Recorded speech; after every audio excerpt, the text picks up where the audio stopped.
Alex emotional അബ്യൂസിന്റെ ഇരയാണ്. എന്നാൽ ഗാർഹിക പീഡനം അനുഭവിക്കുന്ന സ്ത്രീകളെ സംരക്ഷിക്കുന്നിടത്ത് താൻ ഉൾപ്പെടുന്നു എന്ന് അവൾ വിശ്വസിക്കുന്നില്ല. അവൾ കരുതുന്നത് അത് യഥാർത്ഥത്തിൽ ഉപദ്രവിക്കപ്പെട്ട ഒരു സ്ത്രീയുടെ അവസരം നഷ്ടപ്പെടുത്തുമെന്നാണ്. സീരീസിൽ അവളോട് ഒരു സാമൂഹ്യ പ്രവർത്തക ഇപ്പോഴും വൈകിയിട്ടില്ല പോലീസിൽ പരാതിപ്പെടാൻ എന്ന് പറയുമ്പോൾ അലക്സ് ചോദിക്കുന്നത്, എന്നിട്ട് എന്തിനാണ് അവൻ എന്നെ തല്ലിയില്ലെന്ന് പറയാനാണോ എന്നാണ്. അവൾ പീഡനത്തിന്റെ ഇരയാണെന്ന് അലക്സ് വിശ്വസിക്കുന്നില്ല. അലക്സ് അവളെ തന്നെ വിലയില്ലാതെയാണ് കാണുന്നത്.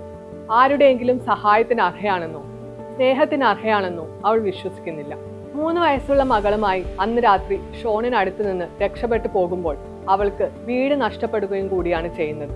ഡൊമസ്റ്റിക് അബ്യൂസ് ഷെൽട്ടർ ഹോമിൽ അവൾ എത്തിപ്പെടുന്നുണ്ടെങ്കിലും ജീവിക്കാനും മകളുടെ കസ്റ്റഡി തനിക്ക് ലഭിക്കാനുമായി അലക്സിന് ജോലി അന്വേഷിക്കേണ്ടി വരികയാണ്.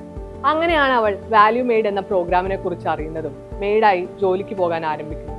അലക്സിന്റെ ജീവിതത്തിൽ വില്ലനായി എത്തുന്നത് 2 കാര്യങ്ങളാണ്: ദാരിദ്ര്യവും ഉപദ്രവകാരിയായ പാർട്ട്ണറും. ലോകത്തിൽ അലക്സ് ഒറ്റയ്ക്കൊന്നുമല്ല ശരിക്കും പറഞ്ഞാൽ. എന്നാൽ അവൾക്ക് അവളുടെ കുടുംബത്തെയോ പാർട്ട്ണറെയോ സുഹൃത്തുക്കളെയോ ആശ്രയിക്കാൻ സാധിക്കാത്ത അവസ്ഥയാണ്. അലക്സിന് ജീവിതത്തിൽ ഒരൊറ്റ ആഗ്രഹമേ ഉള്ളൂ: മകൾക്ക് തന്നെക്കാളും മികച്ച ഒരു കുട്ടിക്കാലം നൽകണമെന്ന്. അലക്സ് മകളുമായി രക്ഷപ്പെട്ടു പോന്ന ദിവസം തന്റെ കാറിൽ ഒരു പാർക്കിംഗ് ലോട്ടിലാണ് രാത്രി ചിലവഴിച്ചത്.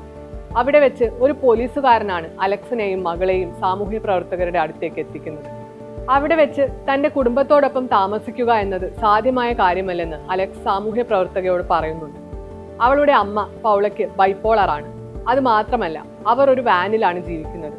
ജീവിതത്തെ ഒട്ടും സീരിയസ് ആയി കാണാത്ത ഒരു സ്ത്രീയാണ് അവർ. പിന്നെ അച്ഛൻ ഹാങ്കിനെയും അലക്സിന് ആശ്രയിക്കാൻ സാധിക്കില്ല.